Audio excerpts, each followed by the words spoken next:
নাক সরে নিচ্ছেন কেন? কি কি সমস্যা? জান, জিলেপি আমার ফেভারিট খাবার, আমি আর খাই না।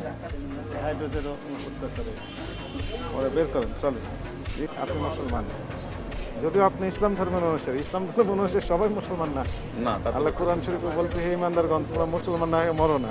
তার মানে আমরা ইমানদার, কিন্তু সবাই যে আমার মুসলমান, we are not sure of that। তাই যদি হতো আল্লাহ তো বলতেন এই কথা। আচ্ছা, কাছে আসেন তো। এগুলো কি? এগুলো কত বছর আগে? কত বছর আগে? 23 সাল না 22 সাল? আজকে বানানো হয়েছে। শিরাটা এটা শুধু গুড় স্যার, এখন গুড়, শুধু গুড়। গুড়। এটা আর চিনি। এটা চিনি। জি স্যার।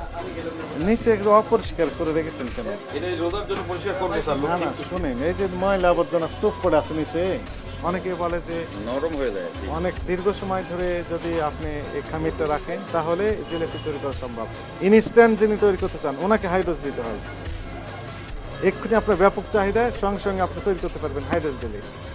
আর যদি আপনি একটু দীর্ঘ সময় নিয়ে যদি এই খামিরটা তৈরি করে রাখেন তাহলে হাইড্রোজ ছাড়াই জিলেপি তৈরি করা সম্ভব। এটা তো বাম পাশে, এখানে ময়লা আবর্জনার যে ঝুড়ি, তার পাশে ওই নিচে রেখে দিয়েছেন খামির, ওটা অল্প অল্প বেঁচে যায় অল্প অল্প, এবং সেগুলো হচ্ছে ওটা কি? জমায় রেখে জিলাপি। ময়লা, হ্যাঁ।